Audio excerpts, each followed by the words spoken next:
Bonjour, nous continuons aujourd'hui à trouver un profond et un sincère et un fort encouragement dans la parole de Dieu, dans l'Exode. On continue notre étude chapitre par chapitre parce que la parole de Dieu est tellement précieuse pour nous. On arrive au chapitre 5 de l'Exode et là, on va rencontrer vraiment une opposition particulière. Vous connaissez l'histoire. Moïse va voir Pharaon et Pharaon lui dit quelque chose qui est très, très spirituel et qu'on retrouve encore aujourd'hui, un phénomène qui est bien présent et bien actuel dans la vie de ceux et de celles qui désirent s'approcher de Dieu. Pharaon va dire littéralement à Moïse, non seulement je laisse pas partir le peuple, mais j'ajoute à cela, je vais augmenter leur charge de travail. Alors on sait que les Hébreux étaient des esclaves, ils fabriquaient des briques et tout ça. Et maintenant il dit, maintenant vous allez même aller dans les champs chercher la paille. Et le peuple en est vraiment appesanti, épuisé de ça. Et il y a une grande leçon spirituelle pour nous aujourd'hui qu'il ne faut pas négliger. C'est que lorsqu'un enfant de Dieu désire vraiment s'approcher de Dieu, commencer à passer du temps avec Dieu, certainement qu'il va y avoir un concours de circonstances autour de vous dans votre vie pour vous empêcher il y a un combat spirituel et le cœur du combat spirituel, c'est qu'il y a une chose que l'ennemi ne veut pas, c'est que l'on passe du temps avec Dieu, qu'on s'approche de Dieu, qu'on puisse communier avec Dieu, qu'on puisse prendre du temps dans la parole. Et dès qu'un homme ou une femme qui soit près de Dieu ou qui soit très loin de Dieu, dès qu'il réfléchit ou commence à poser des gestes pour s'approcher de Dieu, s'incliner vers Dieu, commencer à aller vers les choses de Dieu, si c'est votre cas, vous pouvez être certain, et il faut l'accepter, il va y avoir une conspiration autour de vous d'interruption, des obstacles vont venir, ça peut être n'importe quoi.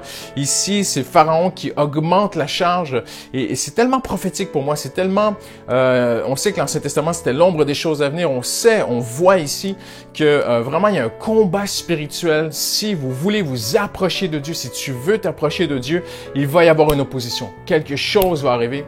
Et je me souviens, lorsque j'étudiais ce texte, avant de vous le partager, ce souvenir est revenu à mes mémoires d'un moment très fort dans ma vie lorsque j'étais un tout jeune pasteur.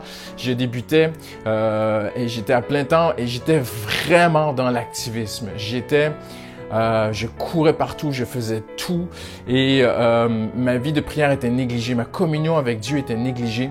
Et je me souviens être tombé sur ce texte où les apôtres sont challengés, on le sait au début des actes, ils sont défiés parce qu'il commence à y avoir des choses, une demande de travail, de tâches. Et ils vont dire, non, nous on va pas servir aux tables, c'est ce qu'ils disent. On va appointer des gens, des responsables qui vont nous aider. Ce sont les diacres dans Acte 6.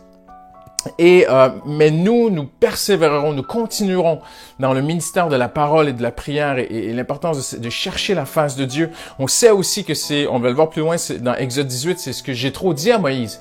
Toi, représente le peuple auprès de Dieu, ramène la parole de Dieu, discerne des hommes de valeur, établis-les, travaille en équipe, ne fais pas tout. Et ces choses ont commencé à interpeller ma vie dans mon jeune pastorat. Et je me souviens, j'avais fait cette prière à Dieu, j'avais dit, Seigneur, si tu me donnes quelqu'un pour m'aider à l'église, si tu envoies quelqu'un pour m'aider, vraiment, je vais me mettre plus à chercher ta face parce que vraiment, je vous l'avoue, ma vie de prière, elle était vraiment négligée. Et le Saint-Esprit m'a dit, non, toi, mets-toi à chercher ma face et je vais honorer ta foi. Fais un pas de foi, je vais honorer ta foi et je vais envoyer quelqu'un pour t'aider. Et j'ai dit, OK, Seigneur. J'ai commencé à faire des pas de foi, à vraiment mettre du travail de côté en disant, Seigneur, ce sont des choses importantes que je devrais faire. Mais Seigneur, je te fais confiance. Et j'ai reçu un coup de téléphone, quelqu'un est venu au bureau, il s'appelait Maxime, et aujourd'hui c'est extraordinaire parce qu'aujourd'hui il est pasteur lui-même depuis plusieurs années. Il m'a dit, Christian, je suis en chômage technique temporaire pour mon travail, et j'étais chez moi à la maison, et le Saint-Esprit m'a dit, va à l'église, donne du temps à pasteur Christian, aide-le, il a besoin d'aide, et il est venu s'asseoir dans mon bureau pour me dire qu'il venait m'aider, et c'est extraordinaire, on a pu travailler ensemble, et ça m'a libéré du temps. Bien sûr que je continue à travailler, bien sûr que on est très occupé quand on est au service de Dieu, mais ça m'a libéré du temps pour être accorder plus de temps à la parole et la prière. Et c'est ce qu'on voit ici au chapitre 5. Le peuple veut, Moïse demande à Pharaon, laisse-nous aller au désert pour adorer. Et direct, Pharaon dit, non seulement vous n'irez pas, mais je vais vous opposer, je vais augmenter votre charge de travail. Et je vous laisse avec ce très très beau psaume où David lui-même aspirait à cela, mais David avait des combats, il avait des guerres personnelles. Et peut-être que vous avez des moments difficiles, des combats personnels dans votre vie. Et David dit ceci, si une armée, au psaume 27, si une armée prend position contre moi, mon cœur n'éprouve aucune crainte. Si une guerre s'élève contre moi, je reste malgré cela en confiance. Je demande à l'Éternel une chose que je désire ardemment. Et ce n'est même pas la victoire sur ses ennemis. C'est ça qui était assez impressionnant. Je voudrais habiter toute ma vie dans la maison de l'Éternel pour contempler la beauté de l'Éternel et pour admirer son temple, car il me protégera dans son tabernacle le jour du malheur. Il me cachera sous l'abri de sa tente et il m'élèvera sur un rocher. Déjà ma tête se dresse au-dessus des ennemis qui m'entourent. J'offrirai des sacrifices dans sa tente avec des cris de joie. Je chanterai, je célébrerai l'Éternel. Éternel, écoute ma voix, car je fais appel à toi. Et regardez ce qu'il dit un petit peu plus loin. Mon cœur dit de ta part, cherche ma face, alors je cherche ta face. Depuis l'Exode au Psaume, au Nouveau Testament et jusqu'à aujourd'hui, Dieu nous attire à pas nous replier dans une vie ascète où on est séparé des gens, on n'est plus en contact avec les gens autour de nous. Au contraire, je pense que les vrais hommes de Dieu touchent du concret, sont vraiment près des gens et ont aussi de grosses journées de travail parfois. Mais d'abord, ont une relation avec Dieu. Que ce soit une mère de famille, un père de famille, un jeune étudiant, un universitaire, le Seigneur t'appelle à passer du temps avec lui. Et si tu t'inclines, tu commences à t'incliner, ne sois pas surpris s'il y a une sorte de conspiration d'interruption et tu dis, mais c'est pas possible, je voulais donner plus de temps à Dieu, je voulais accorder le peu de temps qui me reste, je voulais le passer avec Dieu. Il m'arrive plein de trucs, le téléphone sonne, je reçois, mon patron me garde plus tard au travail, mon prof me donne encore une pile de recherches à faire et augmente mon travail. C'est normal. Mais comme David dans le psaume 27, fais juste crier au Seigneur, fais juste dire, Seigneur, j'ai besoin de toi. Aide-moi, Seigneur.